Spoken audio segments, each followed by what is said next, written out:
All right, y'all, man. What's the deal, man? It's your boy Jay Clark, but I'm here with my mans. We out here, and I had to get him in front of the camera, bruh. I had to. Go ahead, introduce yourself, man. What's Let them know going where you on? What's from. going on? What's going on? Yo, I'm James, but I go by JS. I'm from LA, South Central to be exact. Shit. We cuss.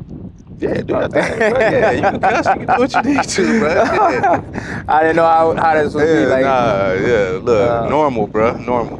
but yeah, I've been in the Army going almost 10 years now. Deployed like, everybody else, for real, for real. But yeah, besides that, ran into my guy out here, and you just don't come across too many people from the same exact place you from in the Army like that, or in the military in general. I never really met nobody that's exactly where I'm from, maybe the outskirts, something like that. But it just was a coincidence, and then we locked in ever since. So Man, bro. So I was looking on Instagram, seeing his fitness page and everything, and I saw Westmont. I'm like, and it's rare, like he said, bro. Like you don't ever see nobody from the city. You feel me? Like a lot of people when they say they're from LA, they be from like Pasadena or Burbank, the outskirts. So I was like, Westmont, bro. He right up the road. West 90047. Man, right up the road. I grew up in, man. You feel me? So I'm like, man, I only met 3 people total. This is the third person I met literally from LA. Like when I first joined the Army back in 2012, and I was at Benning. It was in Moss T. He was from LA. He was from Swans. Yeah. Crazy. He was from Swans. I'm like, dang, bro, that's crazy. And then when I was stationed out here in the Middle East last year, I met a dude from Compton. I was cutting his hair. Yeah. It turns out he was really from there or not from there? Yeah, no, he was really from there. But his baby mom, his wife, I went to school with her. She went to Crenshaw with me. You know what's like, so crazy, bro? Crazy. Now that I think about it too, you mutual friends with somebody I know. Damn, I forgot her name already, but I'm gonna tell you later. Yeah. But you probably went to school. I think she went to Crenshaw too in high school. You know what I mean? So you probably know her from high school too. That's the crazy part. Yeah, and I was like, all right, yeah, I gotta chop it up with him. Look, he leave today, so we doing this, trying to hurry up and get this out the way. But I had to get him on here because at the end of the day, a lot of people where we from don't make it out. You feel me? So I wanted to get with you, man, and ask you like, what made you join the Army, bro? Like, damn. So I'm a unwind and I'm gonna get my like whole full story. You know what I mean? Like as a youth, or my youth days, I played sports like my whole life. Playing football, stuff like that. That was the alternative outside of growing up as a product of your environment. You feel me? So football was my escape route, opposed to like game banging and stuff like that. Football don't work out, or sports in general don't always work out for everybody. You know what I mean? And then growing up in LA, it's easy to get into stuff. Even on accident. Yeah. You know what I mean? And that leads up to me getting ready to join the Army. So I'm hanging out. When I was 17, I was hanging out with some dudes I played football with for real, and his cousins, stuff like that. We all kicking it. We was on like Jefferson and like Crenshaw, like a block from Crenshaw. What's that street? I don't even know. But we was like a block from Jefferson and Crenshaw. We down there in that area at his mama's house, and something happened in the area. Somebody got beat up, robbed for their bike. You feel me? Police pull up on us. You know what I mean? To identify a group of people that fit the description of a crime that happened in the area, and I got pointed out in the lineup. Yeah. You know what I'm saying? So they took us all down, but I was the only one identified in that lineup, and I had nothing to do with that. You know what I mean? So I went to juvenile hall when I was 17. Luckily, I had good grades. You know what I mean? I had good grades and stuff like that. So I ended up coming home, but they put me on house arrest. So I was ended up fighting this case for like 4-5 months, and I had dreads at the time. I ended up cutting my hair. You know what I mean? Because I'm like, man, maybe because I had a public defender. Yeah. They try to make me take a plea deal. Yeah. You know what I mean? I ain't taking no fucking plea deal for nothing I didn't do. So I don't take the plea deal. They like, okay, we're gonna reschedule the court date, and if you get identified again, pretty much this shit I can get a felony charge. They can send me back to jail, whatever the case. I was willing to take the risk because I know I didn't do it, and by the grace of God, that next court date, they dismissed that case. Yeah. They dismissed that case. They said they didn't have enough evidence. You know what I mean? So they dismissed it under prejudice. You know what I mean? Me knowing now, that's a fucking lawsuit, man. Yeah. That's a lawsuit. You know, I'm a kid though, and my sister, I think she just wanted me to get up out of it because my sister was the one that was my guardian. You know what I mean? She got me out the foster home when I was young. But she was my guardian. That was a start. So I ended up like, you know, finishing out my senior year. I ended up transferring. Luckily, that's the crazy part. So I was going to Washington, and then for my senior year, the coaches wanted me to come play for them at Culver. I ended up transferring to Culver for my senior year to go play ball. So luckily, I had that kind of like hankering over my head too. Like I'm about to go to Culver City High, and you know what I mean. And they always had a decent football team. You know what I mean? Yeah. But they wasn't good that year. I ain't gonna lie. A lot of people transferred and stuff, but the point, the area that it's in, stuff like that. You know what I mean? So for me to be able to hang that like over the judge, like, you know, I'm about to go to this school and stuff. Maybe they was like, okay, we'll let them house arrest and see how this goes or whatever. And that ended up happening. I ended up being able to play my whole football year, but I don't end up going nowhere. I graduated from high school. I'm saying all this because this is the stuff that already happened. This goes into the next thing. I get in trouble again when I turn 18 after I graduated from high school. A month after I graduated from high school, I get caught up trying to like make money real fast. You feel me? My dumb ass smuggling immigrants. You know what I mean? I'm going down close to Mexico, picking up the Mexicans. You know what I mean? That shit in my iPerms right now. This is my iPerms right now. But, you know, it's just me being young and my pops just died. Like, you know what I mean? Like around that time, after I came home from juvenile hall, my pops died 2 weeks later. You know what I mean? So I really was trying to find my way, you know? I didn't need the money and I'm just doing, you know, just dumb stuff for real. Man, I don't know what made me tell these people when they had me in the interrogation room that I'm getting ready to join the military, but that's what I told them. You feel me? I told them I was about to join the Navy. That's the crazy part. I told them I was about to join the Navy. Dude was an ex-Marine, told me like, I don't even know what he was wearing. He was some like, I guess the insignia for the Marines. He was like, you see this on my shirt? I was a Marine. You know what I mean? Like, I don't know what the hell you doing. This is not what you're supposed to do for this country. You don't deserve to be in my military, this and that. And he like, look, I'm gonna let you go. But if you got any information, you come tell me and this and that. I'm like, oh yeah, of course. I'm not about to tell this nigga nothing. Just let me go. You feel me? But I ended up getting away from that. But I took that idea, like okay, boom, because I knew another girl from my high school when I went to Washington. She ended up joining the Navy. And I was asking her, like, how you do it? Because at this point, I'm ready to get out of LA. I keep getting in trouble. And I go take the ASVAB twice. I don't score high enough twice. On the third try, I score high enough to join the Army. So the Navy recruiter ended up introducing me to an Army recruiter that I still talk to this day. To this day. My Army recruiter I still talk to this day. We're good friends. Bro rocked with me for a year. Because I had to get waivers. You know what I mean? So he rocked with me for a whole year. He didn't give up on me, which allowed me not to give up on myself as a kid. And once I got that call that I'm able to swear in and join, you know what I mean? Because this was all in 2015, but I didn't leave until 2016. And then it's just been uphill from here. As soon as really downhill. Once I joined the Army, I just kind of hit the ground running. And everything been great for me ever since, you know what I mean? I liked it. I'm not gonna make it seem like I don't know if I'm talking too much. Nah, you good, bro. You good. But I'm not gonna make it seem like the Army's just been the absolute greatest to me. I had my battles to where it's just like I don't want to do this no more either, you know. But you got to find your why, you know. And like, what are you even doing this for in the first place, right? But outside of that, to which even led me to say that. Damn, I had a brain fart because I was going somewhere with this. What was I saying? You was talking about having a purpose and why you joined. Yeah, facts. Like joining, like, you know what I mean? I hit the ground running hard because I'm like, I don't want to go back to LA. Like, you know what I mean? I got a constant paycheck. I'm young. You know, they was like big on physical fitness, you know, especially in my like youth days in the Army at least. Yeah. Everybody want to be better than everybody. It was competition and stuff like real, it was a competition. You know, so me coming straight in, I went airborne right away. You know what I mean? So everything was all about running and stuff like that in the 82nd. You want to be able to be the fastest. I ain't running the same now. But I ain't running at all.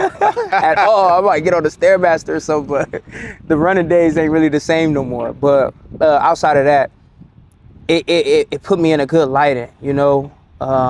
Like as far as promotions, I was getting promoted. I got promoted fast. I was getting a lot of awards. Yeah. You know what I mean? Stuff like that. But I came to a halt when I made E5. I was at E5 for like 5 years. But man, that's me. That's my background on why I even join the Army. You know what I'm saying? Well, did you tell them already what you joined for? Like what you? Oh nah. So man, growing up, I grew up off of Vernon and Gramercy. Yeah. I grew up in the 40s, right? So growing up over there, and then everything that's going on around us, my mom instilled in us always growing up, like, hey, when you get grown, you either gonna get a full-time job, go to college, or join the military. Yeah. So I was going to Crenshaw, getting in trouble. Yeah. Man, not even Crenshaw. Middle school. Me Yeah. and my twin brother, bro. I got a twin You went brother, to Horseman? identical twin. I went to Bethune. I was on the east side. I went to was Henry on the Clay. east side. So I'm going to Bethune, getting in trouble over there. Yeah. My mom got caught a hold of my brother and me, you know, dibbling, dabbling, throwing up gang signs, Yeah. woo, woo, woo. Yeah. She took us to 77th Street Division precinct Yeah. and told them y'all could have them. They want to start doing, y'all can keep them, y'all can put them in jail. Yeah. That's the way they going. And from then, man, I was just like, all right, let me make it through school, I was living on the east side, Yeah. going all the way to Crenshaw on the bus. Yeah. From even then, I walked to my granny house, like running to the VNGs Yeah. and all this stuff. So it was like my senior year, my mom ended up taking us out of Crenshaw. Yeah. We moved to Victorville. Yeah. I did my senior year up there, and I went to a junior college up there playing basketball. Yeah. And then after like a semester or two there, I was just like, school ain't for me. It's always the senior year. That's the Yeah. funny part. The senior year, Man, the you leave worst hood. time to They wanna- take you. Exactly. Yeah, that's they the want to worst wait till that last year.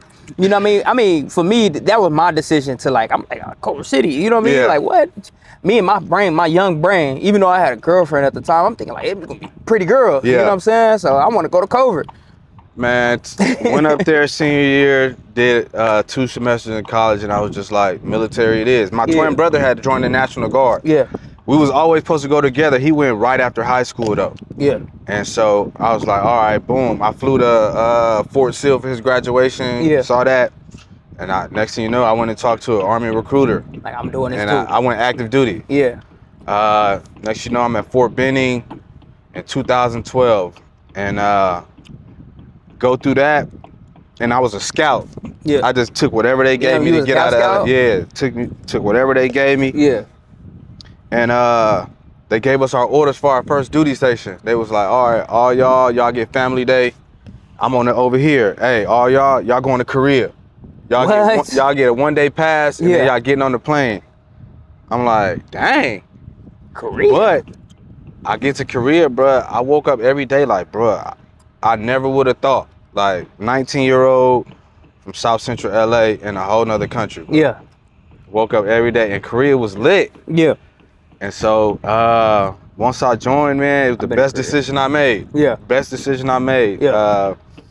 Discipline-wise, structure-wise, and you'll grow up quick. Because at Yeah. the end of the day, yeah, you used to live with Mom Dukes and the family, and then now you on your own. And so grew up quick, and I was just like, shh. And I just kept re-enlisting until I went in depth. Yeah. And that's all she wrote, man. And this is literally my last one right now before in depth. You know what I mean? Yeah, like I'm approaching 10. I'm at 9 right now. But damn, you know what I mean? Damn, that's crazy because as far as like you saying being young in a different country, you do not wrong. You know what I'm saying? You're not wrong at all because I've been in Korea myself. I didn't do a full year in Korea. I did 35 days in Korea and still got to see what it's like to be in Korea on a TDY station in group at this time. Okay. You know what I mean? Yeah. And we did like a little field training in Korea, but it's group. You get to kind of operate a little different. Yeah. You get to go experience the nightlife and stuff. Yeah, you know y'all what do I your mean? own thing. So being out there in Korea for 35 days, I was in Daegu. And I wasn't even in Daegu, and I was Daegu. You down there in Area 4? That's where everybody at. we were staying on K2 though. You know what I mean? But it was lit. You know, Korea was lit. But I spent 7 months in Japan, Okinawa. Yeah. You know, still in group on a deployment. You know what I mean? Our deployment wasn't operating out of there. You know what I mean? It was a special operations deployment, but that's what we was working Yeah. at. You know what I mean? The team dudes, they was in a different country. But I had a blast in Japan. You know what I mean? It's just like, cause and this is me directing this to the youth for real that don't have a plan, especially from where we from. Yeah. You know what I mean? Because I try to talk to my little cousins and them all the time. Bro, if you ain't got no plan, if you ain't got nothing going on, bro, it's nothing wrong with this at all. You will be able to see some shit you never seen ever. And LA always gonna be there. Even if you only do one contract. Even if Exactly. you do one It's gonna contract. always be there. Ain't nothing changing. Anytime I go home to LA, everything is exactly the same.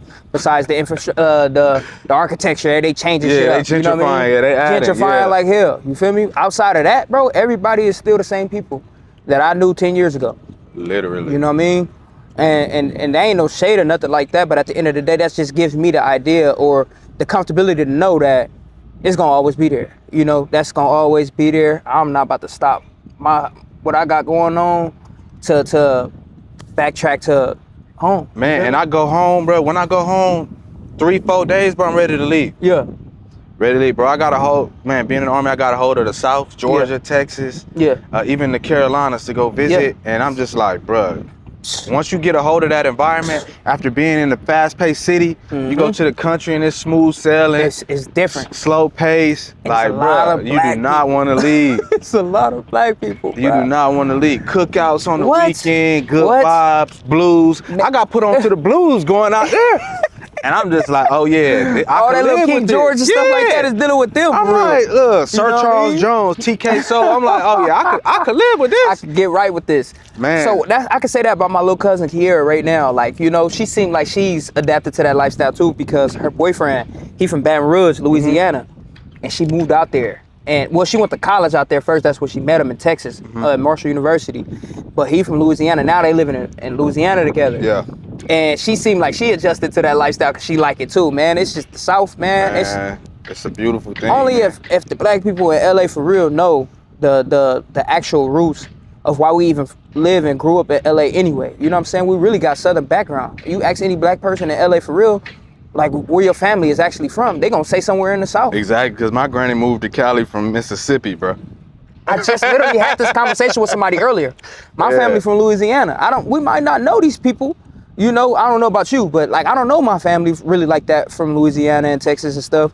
But it's still in us. You know what I Yeah. mean? That's why I feel like it's so easy to just adjust to that Yeah. type of music and stuff. You know what I mean? Man, It's in the bro. bloodline.